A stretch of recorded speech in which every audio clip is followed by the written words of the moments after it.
Alright guys, we're back. We have the Makita 6100 on the bench today.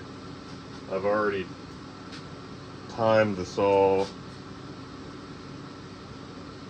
Our stock, our exhaust opens at 105, our intake opens at 71, our transfers opened at 130. So that gives us 25 degrees of blowdown, 59 degrees of crankcase compression. And I like to see 40 degrees of crankcase compression in 60 cc saws and up. That's just what I like to see, and what that is the time between when the intake closes and the transfers open. The difference between those two numbers is your crankcase compression. If you have too little, it's not, I'm horrible at explaining stuff, but it's not giving the piston enough time to compress that charge and really gain some velocity and, you know, shoot it up your transfers before they open. So it's kind of like a fine line. Now, too much, you go that direction, it's exactly what it is. It's too much. It's unneeded. So I found,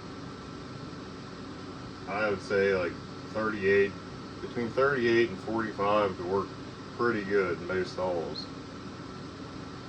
I've tried going really low, really high, but that seems to be like, in between there seems to be the magic number. And give credit where credit's due twice. What's his name? Cajun, I think he commented on one video, and you know, I do the muffler mod. I run the saw bone stock, then muffler mod anything, then port it, muffler mod it, then run it. Well, he mentioned doing the muffler mod, then run it stock, then port it, run it with the muffler mod. So I'm going to start doing it that way. That way you guys can see the gains. I mean, it's going to gain some with the muffler mod, but you'll see the difference. And another give credit where credit's due, I've already done it. It's like, I don't know, 6 in the morning, but I've seen a lot of guys do these saws this way, and it's such a clean saw. I don't really want to go welding anything to the muffler or anything like that, so I've opened it up. There's tons of videos on YouTube of this. You just, where this muffler is crimped together, you uncrimp it, fold it open, and you can drill out that stupid, it's like a piece of tubing that goes into the exhaust port, and get that out of there. It's got a baffle, and then I've seen a lot of people do it this way also. I mean, really out the side's got the perfect place, just like that 261 I did. But I have a nut cert kit, and you drill holes, put your nut certs in, and then you can buy these or bend them up yourself. They're not too hard to bend up yourself, it's just sheet metal. And bend up a deflector, and then I'm going to weld the corners here on video so you can see that. I don't know if you guys like TIG welding or not, let me know. And then you just bolt it on there. It looks clean, somewhat stockish. So we'll get that welded on. Oh, before we do that, here's these, I don't know if you guys ever seen these service kits, but this is going on the 661. It's a version 3 coil, which comes with your white fuel solenoid, I think it's a smaller micron fuel filter. That saw's got version 1 on it, and they're notorious for problems. If it had version 2, I'd leave it on there, because version 2 actually runs the whatever mapping or whatever you call it they have in that control module, responds really well to porting. Version 3 does too, but I don't think quite as good as the version 2, but we're going to put version 3 in it. So let's go ahead and get this deflector welded up.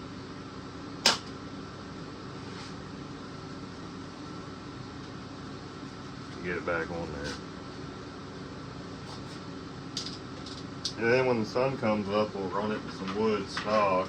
And like I said, this is going to be my Sawfest build for next year. What was I going to say? Shoot. Oh, the longest bar I have I can put on this, or let me reiterate that. The shortest bar I have I can put on this is a 24 inch. It's a small mount. I have a 24 inch Sugi light bar I can put on it. So, I mean, it's all fast. I think they're cutting like 6 or 12 inch poplar or something. So, I'm going to have to order. I'll probably put like a 16 on it maybe with an 810. But so anyway, we're really going to be able to test it with a 24 inch bar, but that's all I pretty much cut with around here. So let's go ahead and get this welded up.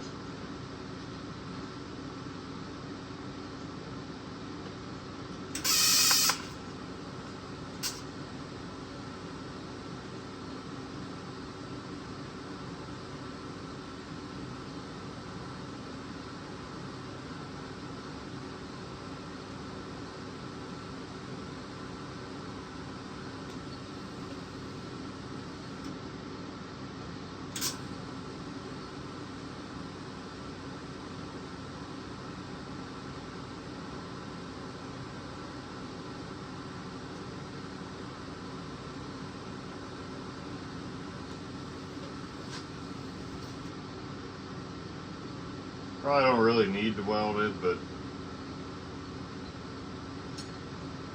I don't want it leaking out the back there.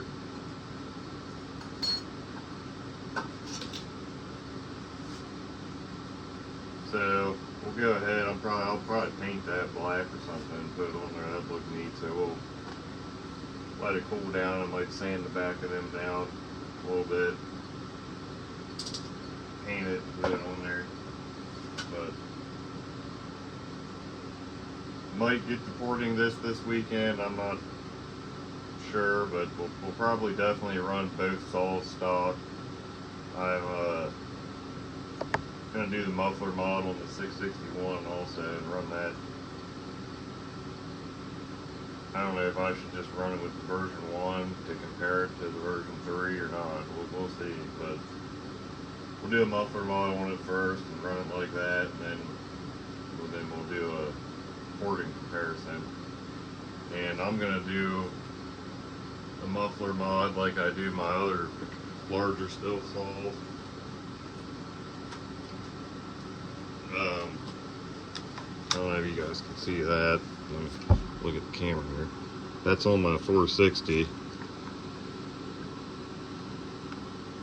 1 inch pipe I miter, but let's see here, see if I can show you.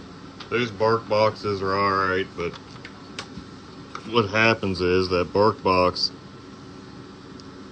is just a flat plate, so you lose all this volume. And the other thing I like about, I've tried all kinds of different muffler mods, I guess. I like about this one, it has a huge chamber in there, and it comes next down to that 1 inch. So it's nowhere near like expansion chamber or whatever you want to call it, but it adds volume and gives the exhausts more time. Those bark boxes, you lose all that volume from that front cover, and they just make a bunch of noise. Really, I don't really feel much more power or anything, but those work pretty good. I had a bark box on that 460, and I'll put it this way: when I did that front cover I just showed you and put it on there, the saw was pig rich, low side and high side. So what's that tell you? But anyway, we're gonna go ahead and get this put back together. I gotta run down to the local tree service and pick up a bunch of chains and be sharpening chains today. Hopefully it's not too many, but